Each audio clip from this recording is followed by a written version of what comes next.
Bonjour, alors aujourd'hui dans la psychologie de l'événementiel, puisque c'est bien de cela dont il s'agit aujourd'hui, on va parler de la gestion de la famille au quotidien dans le contexte actuel.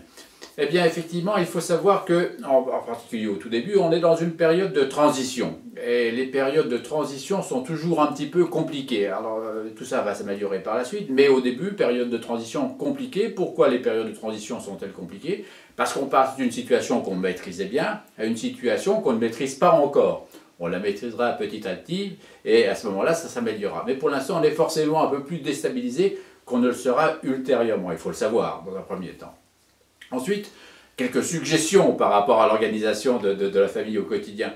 Ben, moi, je suggère en particulier pour les enfants et les tout-petits la mise en place d'un emploi du temps. Un emploi du temps qu'on pourra faire avec un tableau ou avec une grande feuille. Emploi du temps, pourquoi? Parce que ça va structurer le temps. Il faut savoir que pour les enfants, pour les tout-petits en particulier, la notion du temps est un peu abstraite. En le matérialisant sur du papier ou sur un tableau, on concrétise les choses, on les matérialise et ça a un aspect rassurant. Donc un emploi du temps, bien évidemment, il peut évoluer en fonction de la famille et du temps qui passe.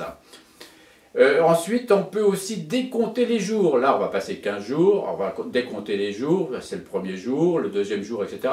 Ça permettra aussi de faire des petites choses de calcul. Il reste tant de jours, on a passé tant de jours. Voilà, ça aussi, ça donne des notions de calcul qui ne sont pas tout à fait inutiles. Ensuite, qu'est-ce qu'on peut faire à l'intérieur de cet emploi du temps?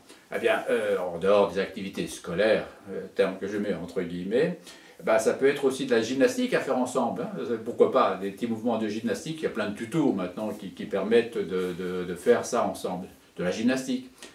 Puisqu'on est en famille, alors moi je suggère fortement de faire un arbre généalogique. Vous allez voir que ça va intéresser les enfants et les plus petits. Un arbre généalogique, et ça permettra de raconter justement l'histoire des grands-parents. Et puis si on peut leur téléphoner, puisqu'on aura que ça à faire également, leur demander pourquoi, comment, ce qu'ils faisaient, etc.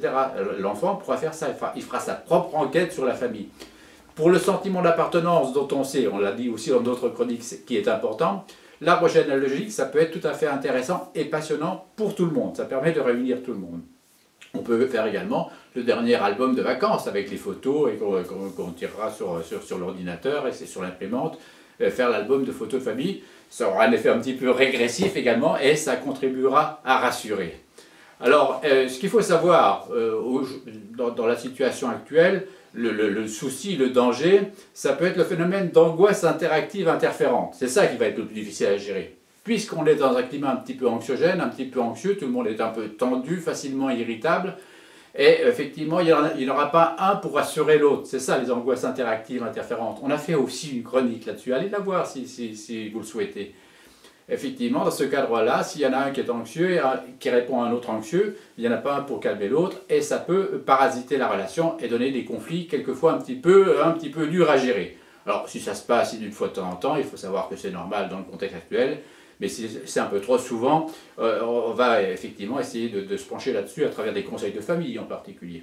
Mais quand on le sait aussi, quelquefois il faut avoir la sagesse, vous savez, comme Napoléon disait de ça, de l'amour, la meilleure solution quelquefois c'est la fuite, et ben, l'amour familial aussi ça peut passer par là. Quand on pense que ça peut arriver, on peut se retrancher qui dans la cuisine, qui dans la chambre à coucher, qui dans la salle de bain, afin de désamorcer un petit peu ces crises ponctuelles qui peuvent arriver forcément. Allez, on se retrouve une autre fois pour d'autres chroniques. Au revoir!